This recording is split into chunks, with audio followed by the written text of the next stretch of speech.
Praise లాడండి. బాగున్నారా? ఇది నా దేవుని వాగ్దానం చూసుకుందామా? రండి, చిన్న వచనం పాడుకుందామండి, దేవుని మహిమపడతాం.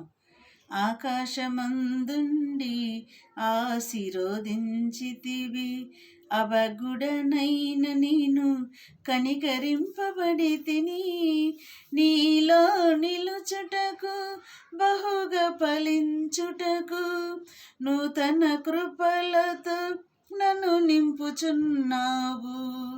ఆరాధ్యుడా యేసయ్యా, నీతో నా అనుబంధం మాధుర్యమే, నీతో నా జీవితం సంతోషమే, నీతో నా అనుబంధం మాధుర్యమే.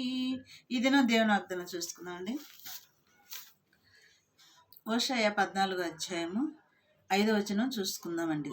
చెట్టునకు మంచు ఉన్నట్లు నేను అతని కుందును, తామర పుష్పం పెరిగినట్లు అతడు అభివృద్ధి నొందును. ఈ దినం వాగ్దానం అండి. చెట్టునకు మంచు ఉంటే ప్రకృతి అంతా కూడా పచ్చగా ఉండి ఎంతో అందంగా ఉంటుంది. అలాగ నేను మిమ్మల్ని అంటుకట్టుకొని ఉంటాను అంటున్నాడు మన దేవుడు ఈ దినము. అలాగనే మరి తామర పుష్పం పెరిగినట్లు మీరు అతడు అభివృద్ధి నొందును అంటే, తామర పుష్పం పెరిగేది బురదలోనే, కానీ అది పైకి వచ్చి విచ్చి ఆ పువ్వు ఆ పుష్పం ఇచ్చి వికసించి విస్తారముగా మరి ఆశీర్వదించబడటానికి కూడా సూచనగా ఉందండి. ఈ తామర పుష్పాన్ని ఎలాగైతే మరి అభివృద్ధి చెందుతాడో అలాగ మనల్ని కూడా దేవుడు అభివృద్ధి చెందిస్తానని చెప్తున్నాడండి, ఆశీర్వదిస్తానంటున్నాడు. అలాగే లెబనోను పర్వతము వేర్లు మరి తన్నునట్లు వారు తమ వేళ్ళు తన్నుదురు, అతని కొమ్మలు మరి విశాలముగా పెరుగునంట, ఒలివ చెట్టునకు కలిగినంత సౌందర్యం అతనికి కలుగునని దేవుడు ఈ దినం మనతో మాట్లాడుతున్నాడండి.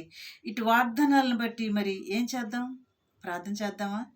ఈ ఒలివ చెట్టుకున్న సౌందర్యము మరి కలిగినట్టుగా మనం కూడా దేవుడికి ఇష్టలుగా మరి ఆయనకి ఇష్టమైన బిడ్డలుగా మనం కూడా నడుచుకుందామండి. అలాగే ఈ ఒలివ చెట్టుకున్న గుణం ఏంటంటే, ఆ ఒలివ కాయలను తీసి ఆ నూనె దంచి మరి దీపవృక్షంలో పోసి వెలిగించేవారు.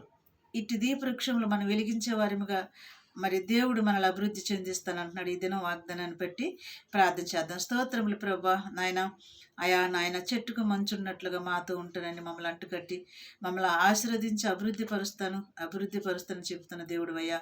అట్లాంటి దీవెనలు మేము పొందుకోవటాన్ని కృప దయచేయమని నజరేయుడైన యేసు నామములో అడుగుతున్నాం తండ్రి. ఆమేన్. God bless you.